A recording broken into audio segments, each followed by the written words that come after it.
Welcome back to another short game review where I look at games that you can play in 1 or 2 sittings. The kind that you can play if you've got a busy life and can't invest hundreds of hours into getting good and you just want to smash through some story for a few hours and get some good gameplay under your belt. Well, today's review won't disappoint, unlike my GCSE results. Today I'm reviewing Katana Zero. First off, this game is such a good game, but if you want to know why, or if it's the sort of game you'd like to play, then sit back, watch the rest of the video and leave a like if you enjoyed it.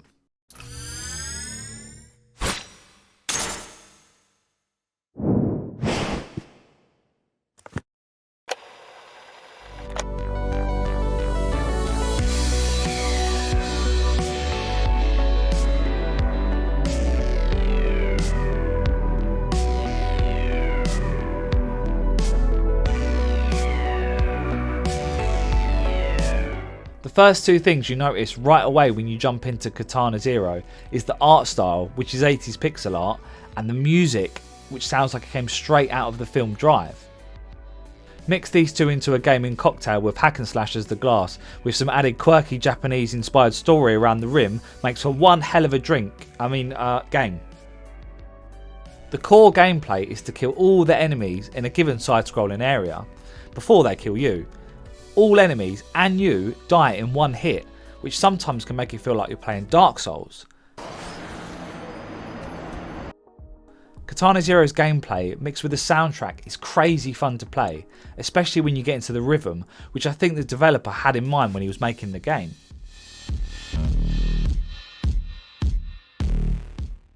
When you inevitably die, the reload time is seconds, meaning you don't lose the rhythm that you're in, and you can keep going with minimal stoppages, which is underrated in my opinion, as it makes the game much less frustrating when things get tough. I must have died at least 100 times, but I didn't get frustrated as I did with other games. The story does a good job in justifying the game's rewind mechanic, and whilst on the subject of the story, I quite enjoyed it as it had hints of Metal Gear Solid and it did a good job of making me engage with the character, who turns out to be a drug-taking samurai, kind of like a Genji on crack. The one story element I thought could have been improved upon was the dialogue choices. Well, not the choices per se, but it didn't feel like my choices made any consequence throughout the whole game, which is something to bear in mind. Regardless of this, I still enjoyed the hell out of this game, and it reminds me of the start of My Name is Pedro, with the fluid pace that you work through these levels and the enjoyment you get from tactically pulling off killing 5 or 6 bad guys one after the other by slicing them up and slashing their blood all over the wall. If you don't feel like slicing everybody up, well, you can pick up bottles and statues and chuck them at the bad guys too. On the bad guys, I really liked the design of the boss fights in Katana Zero, which complements the fluid gameplay and the classic retro style console feel this game oozes. They are challenging, but you shouldn't need YouTube to tell you how to beat them.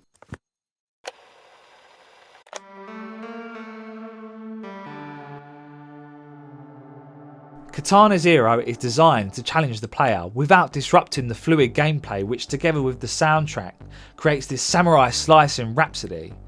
Katana Zero left me wanting to play the game more than the 5 hours that it took me to complete it. That's obvious signs of a great game, so if you need a short game to pick up and play, I cannot recommend this 80s drug-fueled ninja slasher enough. If you end up playing Katana Zero, let me know in the comments what you thought about it. How many times did you die? Thanks for watching my review. If you enjoyed it, please consider subscribing for more videos like this one. And if you've got any suggestions for other short games I should check out, please let me know. See you next time.